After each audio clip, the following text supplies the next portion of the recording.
हमारे साथ कुछ बच्चे मौजूद हैं जी। अस्सलाम वालेकुम जी। वालेकुम सलाम सर। जी सर बताइए आपका क्या नाम है और क्या एज है आपकी?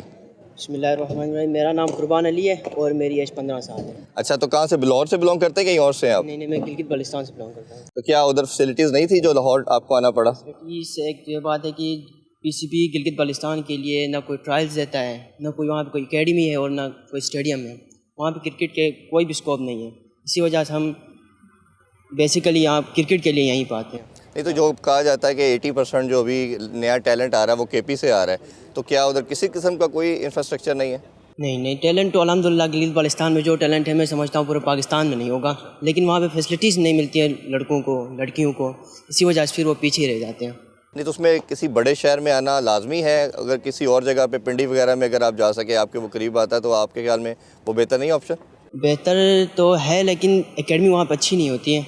हमारी तलाश अच्छी चीज़ की होती है, तो इसी वजह से हम फिर पैसे तो खर्च करते हैं, गरीब लोग हैं तो फिर पैसे ज़्यादा खर्च होते हैं, लेकिन हम एकेडमी अच्छी चॉइस करते हैं। नहीं तो अगर कोई पैसे नहीं खर्च सकता और अगर आप साथ एजुकेशन भी कर रहे हैं या सिर्फ क्रिकेट ही खेल रहे हैं? नहीं, मैं क्रिकेट ही खेल रहा हूँ। पहले मैं स्कॉलरशिप पे मुल्तान में पढ़ रहा था। मैंने खुसूसी क्रिकेट के लिए मैंने अपनी स्कॉलरशिप छोड़ के मैं यहाँ तो यहाँ कितने पैसे दे रहे हैं आप? मैं यहाँ पे मंथली 5,000 दे रहा हूँ और फिर मेरी हॉस्टल सारा कुछ मिला के मेरा मंथली 30,000 35,000 तक पहुँच जाता है। तो वो क्या मुश्किल नहीं है पढ़ाई के बगैर और सब कुछ मैनेज करना आपके लिए? मुश्किल तो बहुत है, बस क्रिकेट के लिए अल्लाह करे कामयाब करे, बस इसी वजह। तो कभी सोचा है या घर वालों ने प्रेशर नहीं डाला कि अगर आप क्रिकेट ना खेल सके तो फिर क्या करेंगे?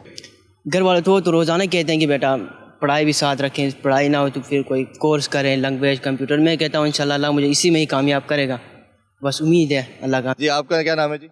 मोहम्मद यकूब बयान। अच्छा, तो आप बताइए आपकी क्या एज है और कितने टाइम से आप क्लब क्रिकेट में अभी आ रहे हैं प्रैक्टिस के लिए? मेरी एज 16 ईयर्स है और मुझे 2 साल हो गए हैं क्रिकेट खेलते हुए। तो आपके ख्याल में जो मुश्किलात की हम बात करते हैं, जो पाथवे अक्सर टैलेंट हम देखते हैं वो खेलना शुरू करता है बट आइडिया नहीं होता क्या करना है, तो ये क्लब आपको उस तरह लेके जाता है, मोटिवेट करता है? बेशक जब हम क्लब क्रिकेट ज्वाइन करते हैं, क्लब क्रिकेट एक पाथ हमें प्रोवाइड करता है उस पर चलने के लिए। बाकी वो हमारे पे डिपेंड करता है हम कितनी मेहनत करते हैं। कोचेस गाइड ज़रूर कर सकते हैं, बाकी एक नसीब है और अल्लाह ताला उसको कामयाब करे जो मेहनत करता है हम जैसों को। बाकी मज़ीद आगे ट्रायल्स में फिर रीजन्स आता है जो आप स्टेप बाय स्टेप आगे बढ़ते हैं। ये बताइए आप सब पे फैमिली का कितना प्रेशर होता है कि हर घर में माँ बाप चाहता है अगर तुम खुदा न खास्ता क्रिकेटर ना बने तो क्या करोगे, तो ये प्रेशर कितना आप सब पे आता है कि क्रिकेट खेलते कश्तियाँ जला के आता है क्रिकेटर? मेरा मानना ये है कि क्रिकेटर बनने के लिए और कोई ऑप्शन ऑप्ट नहीं करते। जिस तरह इन्होंने कहा बच्चों ने एजुकेशन छोड़ दी, आई एम श्योर आप लोगों की भी स्टडी डिस्टर्ब हो रही हुई, तो वो सोच के साथ कैसे चलते हैं? बस यही अल्लाह पे यकीन होता है कि इंशाल्लाह मेहनत कर रहे हैं और एक दिन कभी ना कभी निकल जाएंगे। चलें, अल्लाह ताला करे जी आप लोगों के लिए बहुत आसानी हो, अल्लाह ताला कामयाबी दे। अच्छा, एक बात करते हैं आप बच्चों के साथ, एक माइंडसेट में बच्चों का जानना चाह रहा हूँ। एक पाकिस्तानी क्रिकेट जो 2 साल से एक भंवर के अंदर फंसी है, मॉडर्न डे क्रिकेट हम बात करते हैं बड़ी एडवांस हो गई है। T20 में देखें तो टीमें 300 बना रही हैं, हमसे 150 नहीं बन पा रहा। अभी रिसेंटली भी हमने जिम्बाब्वे के अगेंस्ट भी देखा, ऑस्ट्रेलिया के अगेंस्ट, और अभी हम देख रहे हैं साउथ अफ्रीका के अगेंस्ट भी।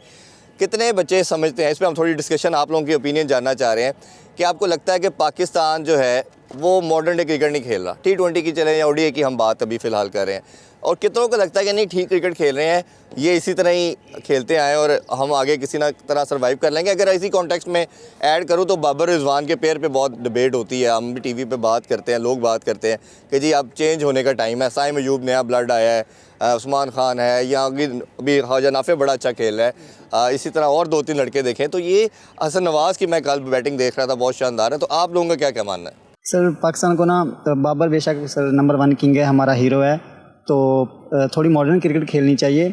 स्लो आप देख लें कि टेस्ट ऑस्ट्रेलिया, न्यूजीलैंड, इंग्लैंड जो टीमें हैं वो टेस्ट को भी सर थोड़ा ना तेज़ खेलती हैं। अब ट्रेविस हेड ने खेला है, उसने 140 बनाए इंडिया के खिलाफ, तो उसने आलमोस्ट 150-60 बॉलर पे बनाए हैं। तो रात को रिजवान ने बहुत थोड़ी स्लो इनिंग खेली है। मैं समझता हूँ कि फ़खर को वापस लाना चाहिए। मोहम्मद हारिस फ्लॉप होता है एक प्लेयर सर, जो सक्सेस है ना वो फेलियर के बाद मिलती है। कोई भी शोबा है ना उसमें सर फ्लॉप इंसान हो जाता है, तो 1-2 परफॉर्मेंस देख के बाहर नहीं करना चाहिए किसी प्लेयर को, उसको आगे लंबा लेके चलो तो फिर भी वो परफॉर्म करता है। 1-2 मैचेस से जज करके किसी को निकाल देना ये गलत बात होती है। किसी को लगता है कि ये ठीक क्रिकेट खेल रहे हैं बाबर रिजवान और इसी तरह खेलने से ये ऐसा आता है? पूरा टाइम आता है, लेकिन इनको भी चाहिए थोड़ा सा अपनी क्रिकेट को अच्छा करें और आगे दूसरे फ्यूचर के स्टार लोगों को आगे आना चाहिए उनको।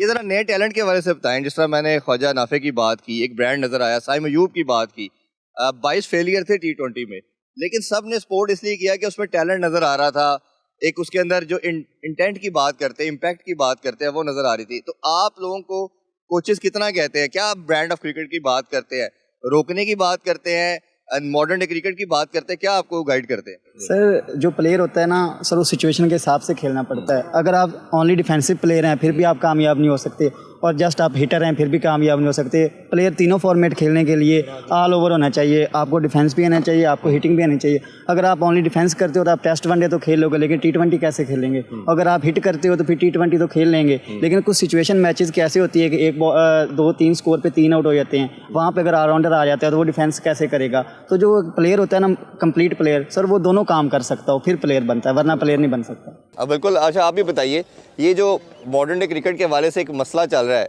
क्या आपको लगता है कि ये ठीक है, पाकिस्तान क्रिकेट की डायरेक्शन ठीक है, या आपको लगता है कि ऑल टुगेदर चेंज करना पड़ेगा?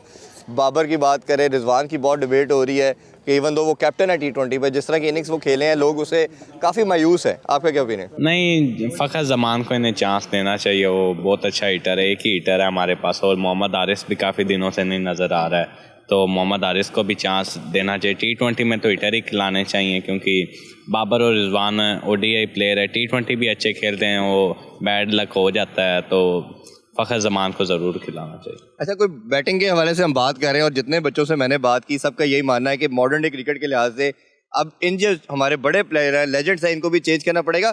बॉलिंग का भी मसला आ रहा है। हमें देखा कि शाहीन को बहुत रन्स हो रहे हैं, हमने देखा कि हमने नसीम शाह हमारी मेन कमोडिटी थी, आपके क्लब से ही गालबन वो खेलते हैं, और उनका भी हमने देखा कि बहुत रन्स होने शुरू हो गए हैं, इनके पेस सबके ड्रॉप हो गए हैं। आप में से फास्ट बॉलर कौन है? आप हैं, तो ये बताइए कि आपका आइडियल कौन सा फास्ट बॉलर है? शहीन शाह अफरीदी। शहीन शाह अफरीदी। तो ये आपको लगता नहीं है कि जो एक 40-45 की बॉल करते थे, अब वो पेस नीचे आ गया, रन्स भी होना शुरू हो गए हैं, तो ये किस तरह आप उससे देख के मायूस होते हैं, या आपके अंदर मोटिवेशन आती है मैंने जाके कुछ करना है? मायूसी तो आती है, ठीक है। तो वो अभी कल का मैच में देखा है हमने कि 143 की पेस पे कर रहा था वो बॉल, तो खुशी हुई है। वैसे तो करते थे वो 150 तक करते थे, तो काफ़ी 120 तक आ गए थे वो, तो कल देखकर खुशी हुई है वैसे कि आ गए हैं भाई, अपनी कंडीशन में आ गए हैं, काफ़ी अच्छे खेल रहे हैं। अच्छा, ये कप्तानी के हवाले से भी ज़रा बताइए कि ये कप्तानी के लिहाज से क्या लगता है कि पहले बाबर ने 4 साल कप्तानी की। मैं आप बच्चों से इसलिए ये सारे क्वेश्चन कर रहा हूँ कि ये आप सबके हीरोज़ हैं, और मेरा मानना ये है कि इनको देख के आप लोग क्रिकेट शुरू किया है। हम जब बड़े हो रहे थे तो हम वसीम अकरम, वक़ार यूनुस को देखा, इमरान खान को भी हमने देखा, तो ये आपके वो हीरोज़ हैं जिनको आप बाबर को देख रहे हैं, शाहीन की बात कर रहे हैं, नसीम शाह की बात कर रहे हैं, इनको देख के रोल मॉडल आप लोगों के लिए। तो क्या आपके ख्याल में कैप्टन कौन होना चाहिए? बाबर का हमने टेन्योर देखा, पाकिस्तान को इवेंट नहीं जीत पाया, अब रिजवान को अपॉर्चुनिटी दी है, या आपको लगता है कोई और डिफरेंट बंदा भी हो सकता है? आप बताइए जी।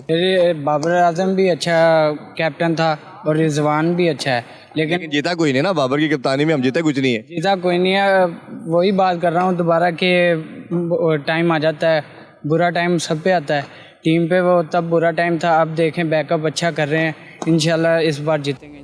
अच्छा, कोई और आपका इस पे ओपिनियन हो कप्तानी के हवाले से कि बाबर अच्छा है, रिजवान अच्छा है, या किसी फ्रेश ब्लड? कुछ बहुत लोग कह रहे हैं शादाब जो है वो बड़ी अच्छी एक ऑप्शन है, उसने चैंपियन कप भी, ODI भी जिताया, और उसके अलावा PSL का भी विनर थे। तो आपके ख्याल में कप्तान किसे होना चाहिए? कप्तानी तो रिजवान भी मतलब अच्छा है, लेकिन जो शादाब का आप कह रहे हैं कि मतलब उसको आना चाहिए, हाँ वो भी है, पुराना हो गया। जो जितना बंदा टीम में खेलता है पुराना होता है, उतना ज़्यादा मतलब बंदे को एक्सपीरियंस होता है कि आगे किस तरह लेके जाना है टीम को। फिर हाँ कह सकते हैं कि शादाब भी अच्छा है।